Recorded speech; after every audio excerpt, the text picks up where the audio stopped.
बात कही जाती है मुख्तसर जुमलों में, उस जुमलों को, उस सेंटेंस को अगर लम्हा महफूज कर ले तो सदियां फायदा होता है। क्या बात है। इसीलिए मुझे जब इनको देखता हूँ तो मुझे भी अच्छा शेर याद करना चाहिए। कोई जख्मी देवी, कोई जख्मी फरिश्ता, किसी बसीतो अरीज वीराने ने रो रहा हूँ। मैं आपको इस शेर से वसत की दावत देता हूँ कि न जाने कौन सी दौलत है तेरे लहजे में, न जाने कौन सी दौलत है तेरे लहजे में, जब तू बोलती है तो दुनिया, जब तू बोलती है तो दुनिया।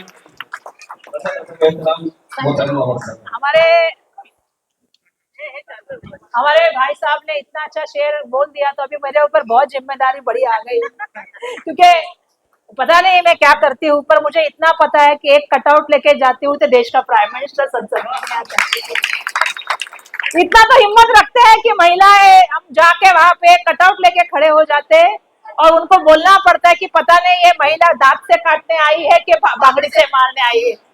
कोई बात नहीं, जो दुनिया को डराने का काम करते हैं वो किसी महिला शक्ति से डरते हैं, ये भी बहुत बड़ी बात है। अभी मुझे आप सबका धन्यवाद देना पड़ेगा कि आप सभी लोग हमारे घर के सदस्य हैं और 7 बजे से आप लोग बैठे हैं, लेकिन अगर देरी से आने का दोष किसको देना है तो सोनू को दीजिए क्योंकि उसने मुझे आज 11:30 का टाइमिंग कहा था। क्योंकि मुझे अगर कहा होता तो मैं पहले, वैसे तो मैं हनीफ भाई के पास यहाँ पे सोसाइटी में आके कितनी बार चाय पी हूँ, ये तो कोई सवाल ही नहीं है। तो ये अपनी घर की सोसाइटी है, बहुत सारे चेहरे मुझे दिखे नहीं। जब मैं यहाँ पे आई मैं देख रही थी हमारे महिलाएं बहनें जो आपके कमेटी के हैं वो नीचे नहीं दिख रही है मुझे, और मैं चाहती हूँ कि जितने भी हमारे सोसाइटी के मेंबर है वो सब सोसाइटी के मेंबर, आप लोग सभी जितने भी हमारे बिहार के सभी जितने भी नेता यहाँ पे उपस्थित है, सभी को मैं धन्यवाद दूंगी कि अभी तो एक आपके नेता राज्यसभा में भी आए हैं, बराबर है ना। अभी मोदी जी का कैसा है, जब तक सरकार नहीं बनती है तब तक एकनाथ शिंदे भी आते हैं और नीतीश कुमार भी चलते हैं। जैसे ही सरकार बनती है, जैसे ही सरकार बनती है उनके नेतृत्व में सरकार बनती है। बनती किसके नेतृत्व में है? उन्हीं के नेतृत्व में, क्योंकि वो सीएम रहते हैं। लेकिन जैसे ही सरकार आती है किसका बनता है प्राय सीएम? भाजपा का बन जाता है, क्योंकि उसको उसी का काम करना है। और भाजपा की कथनी और करने में कितनी झूठ है ये पूरी दुनिया के सामने आया है। और मुझे आप लोगों का धन्यवाद देना पड़ेगा कि आप लोगों ने पहली बार ऐसी मीटिंग रखी है जिसमें आपने एसआईआर पे बात करी है और आपने धारावी के बारे में बात की है। अभी मैं पहले एसआईआर की बात करूंगी। मेरी दोस्त मुझे एक मिली संसद में, आप जिसको सब लोग पहचानते हैं, महुआ, बहुत लोग जानते हैं महुआ जी को। तो बोले हम लोग ऐसे बैठे थे तो बोली अरे हमारे यहाँ पे एसआईआर हो गया। तो मैंने बोला क्या हुआ फिर? बोली मैं इस बार जो जीती हूँ वो 7,000 वोटों से जीती हूँ। मेरे मतदान संघ में से लगभग 1.5 करोड़ वोट जो है वो हमारे वोट जो है वो कट गए। अब सवाल ऐसा है कि हमें आने वाले दिनों में पानी में भेजेंगे जब हमारे हाथ बंधे होंगे, पैर बंधे होंगे और आंखों को पट्टी लगा के हमें इलेक्शन में भेज देंगे। तो मेरा आपसे कहना है हाथों की पट्टी को भी निकालना है, पैरों की जंजीरों को भी तोड़ना है और आंख से और दिमाग से काम करना है। एसआरए में सबको मेहनत काम करना है, ये हमारा अधिकार है। ये अधिकार किसी मोदी ने शाह ने नहीं दिया हमें, ये देश के संविधान ने दिया है। हमारे क्या कहूँ, हमारे जो विरासत है, हमारे जो पुराने जिन्होंने हमारे देश के लिए शहादत दी थी, उन सबकी विरासत हमें मिली है।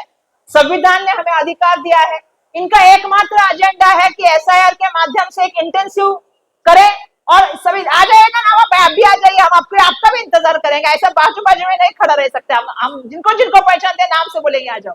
तो ये जो इनका पूरा चल रहा है, ये पूरा इंटेंसिव जो स्पेशल मोमेंट चल रहा है वो इसलिए चल रहा है कि एक एक डॉक्यूमेंट को निकाले और उसके ऊपर सबके नाम काटे जाए।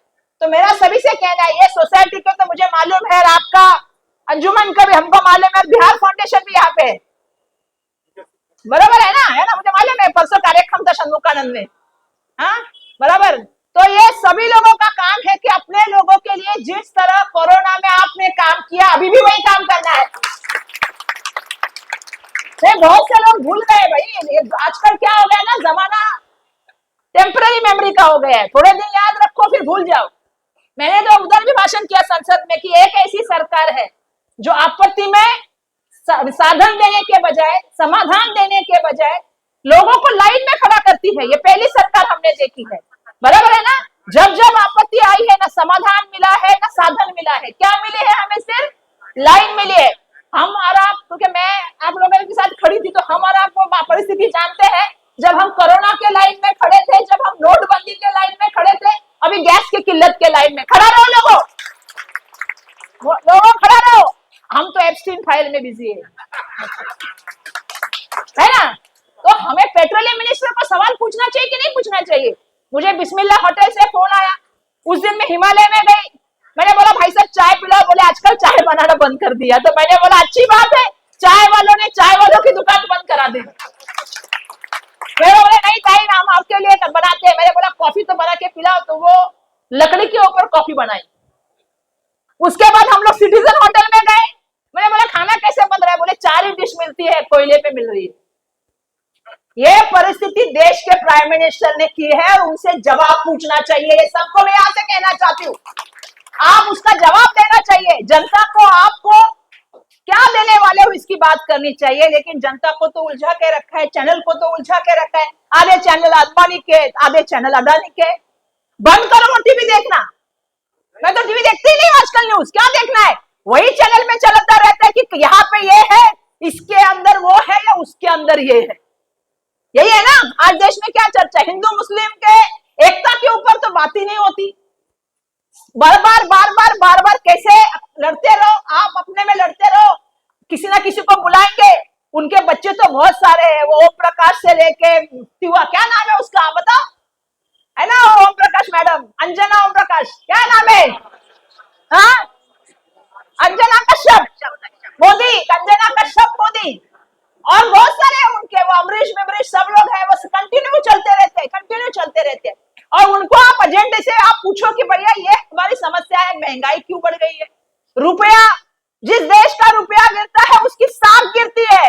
अरे प्राइम मिनिस्टर जी आप आपकी साख कहाँ रह गई बताओ?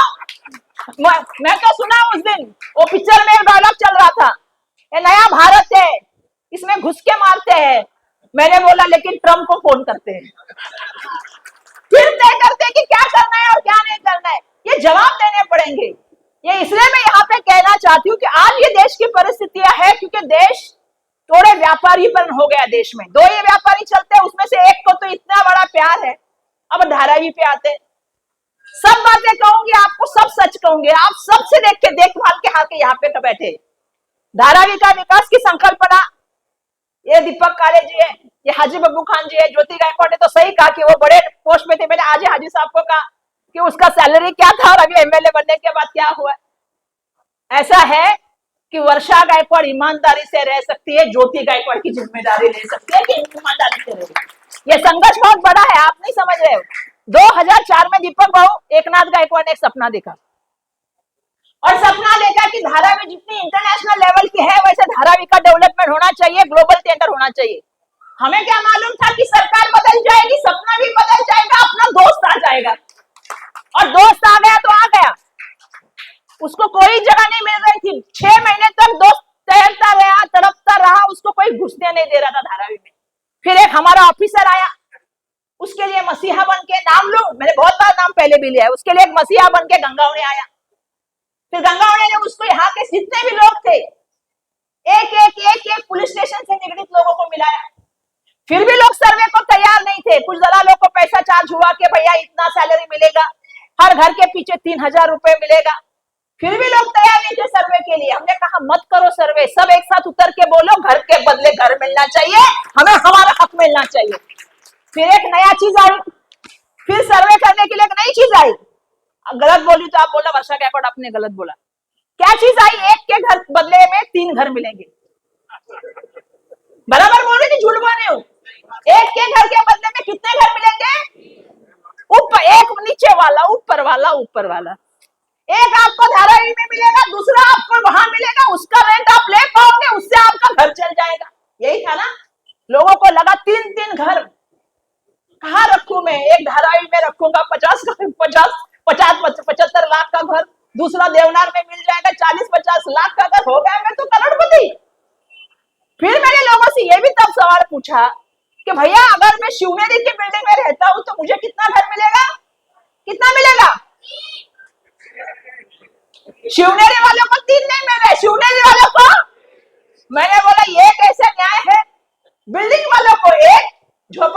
वालों को? तो आप लोग समझदारी से लीजिए कि किस कैसे आपको 3 घर मिलने वाले। बोले नहीं नहीं, उन्होंने प्रॉमिस किया है। वो जो कर रहे थे सर्वे, वो कौन थे? अभी मैं आपसे सवाल पूछ रही हूँ, आप बताओ, जो सर्वे करने आए थे वो क्या नगर सेवक थे, समाज के प्रतिष्ठित लोग आ रहे थे, जिनको आप कभी गली में खड़ा नहीं कर रहे थे, वो लोग आपके पास सर्वे के लिए आ रहे थे और आप उन पे भरोसा कर रहे थे। सबसे पहले हमारी गलती हो गई कि नहीं हो गई? हाँ, फिर आपने सर्वे किया, चलो अच्छी बात है, सर्वे हुआ। कुछ लोगों ने आज भी सर्वे नहीं किया, आज भी कुंभारवाड़ा में सर्वे नहीं हुआ। कावड़े, अभी मैंने कावड़े चार का नाम लिया तो मुझे आके बोले ताई आपने हमारा नाम लिया। मैंने बोला वो जो मेरे पास चिट्ठी आई है, जो मेरे पास बंडल है, उसमें कावड़े चार लिखा है। बोले हमने नहीं किया, आगे वालों ने किया है। मैंने बोला ठीक है, आगे वालों में से 1000 में से 31 लोग पात्र हो गए। तो क्या हुआ, आपने सर्वे किया, सर्वे के बाद उन्होंने और एक नई चाल खेली, अभी अनिर्णित की चाल चल रही है। हम लोग जब चर्चा करते हैं तो मैंने जितना मेरा अनुभव है, पात्र कितने होते हैं? 60% लोग पात्र होते, 70% लोग पात्र होते, 80% लोग पात्र होते।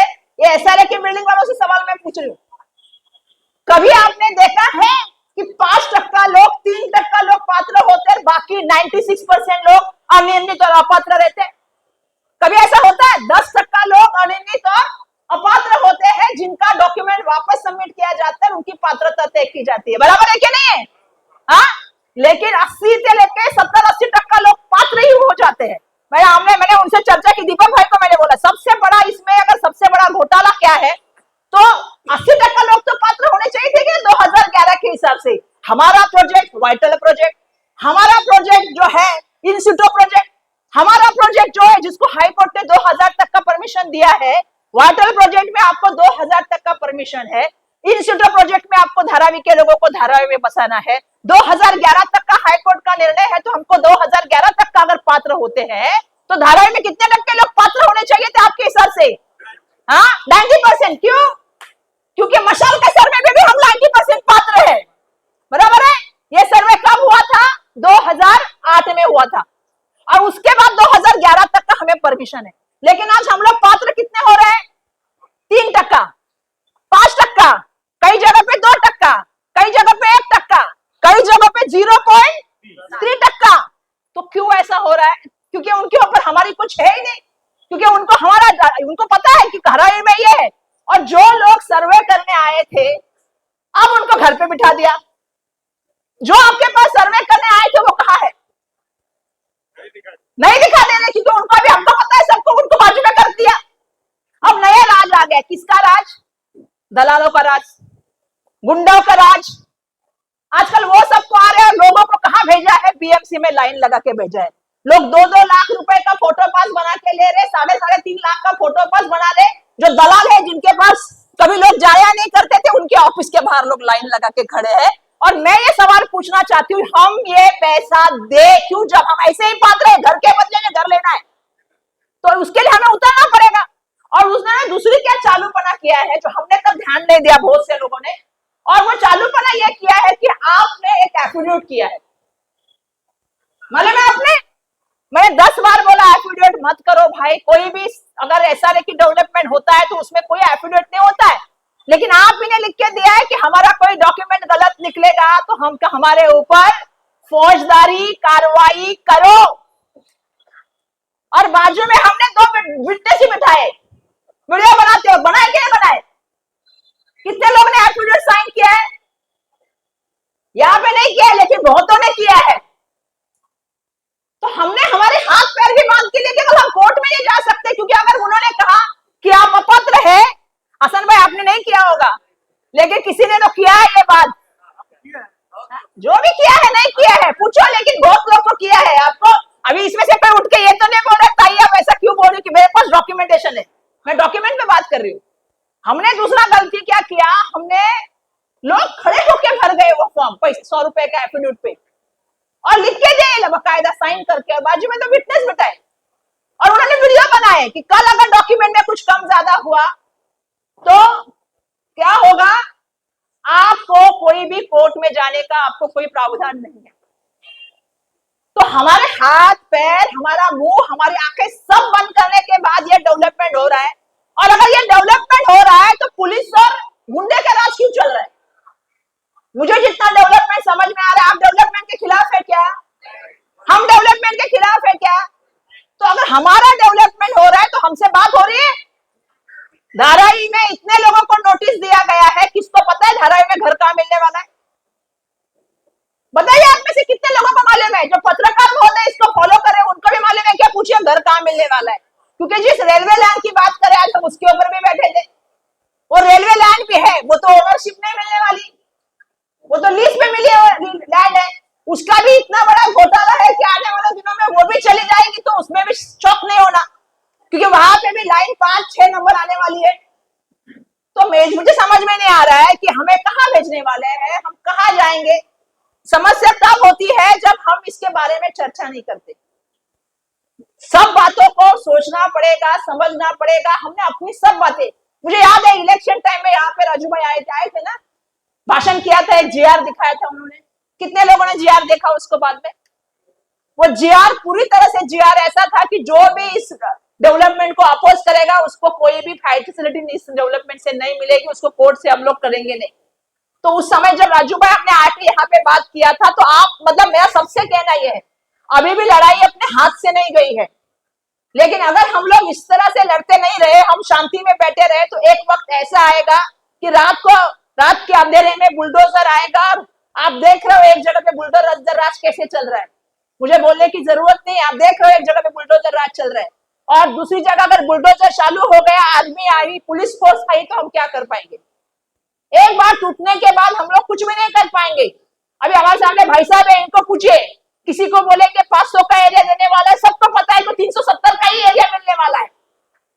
तो हर किसी को झूठ बोलने के लिए अभी हम भाषण करके जाएंगे, कोई तो यहाँ का आएगा बोलेगा अरे उनका क्या है, वो तो भाषण करते जाते हैं, इलेक्शन में आते हैं, इलेक्शन में जाएंगे, ऐसा है अदानी जी ऐसा करने वाले वैसा करने वाले हैं, और हम भरोसा कर जाते हैं कि भैया ये लोग बोलने वाले, और हम लोग उसके कहने पे आ जाते हैं।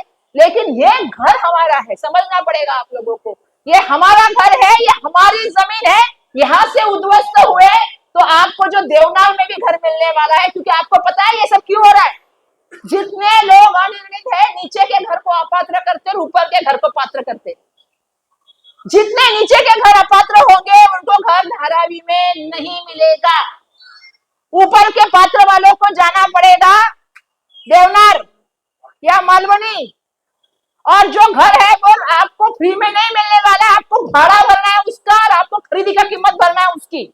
तो आप लोग ये समझ के चलिएगा, आप ही के पैसे को लेके उनको फायदा दिलाने का षड्यंत्र चल रहा है।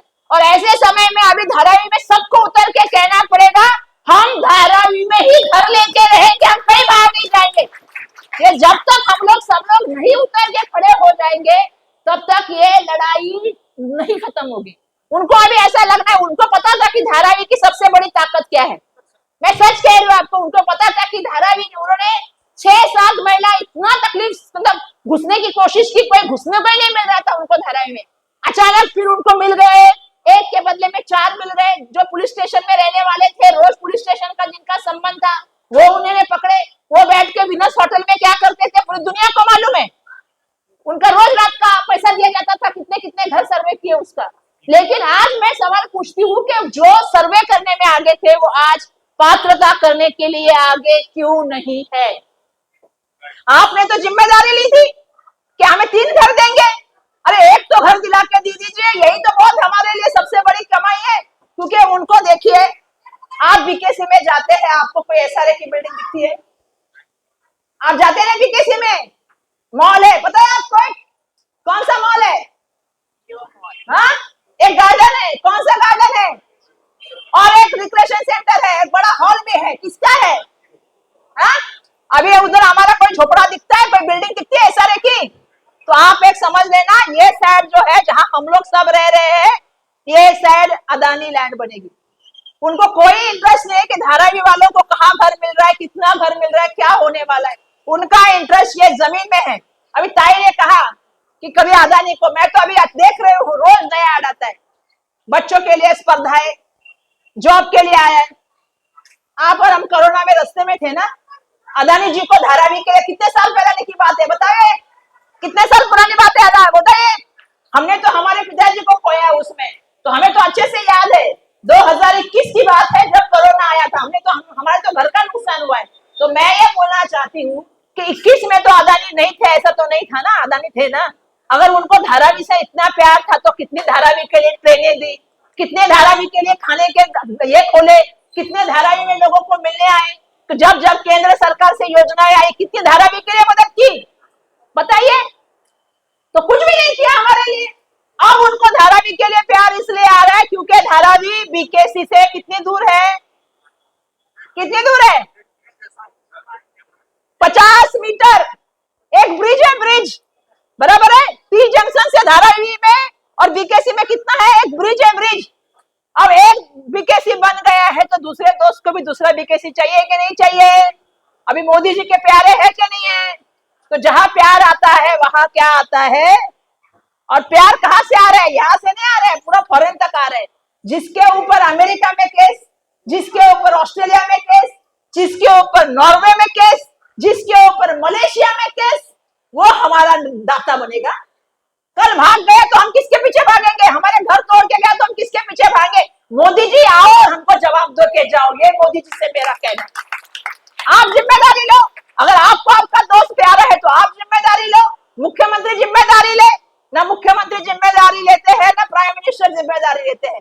मुख्यमंत्री ने, मुझे याद है, मुझे जवाब दिया था तब जब मैं एमएलए थी कि इतने आने वाले, जो मुझे मालूम है मशाल का सर्वे की बात उन्होंने की थी। आज तो मैं सर्वे देख रही हूँ, मैं तो शौक में जा रही हूँ।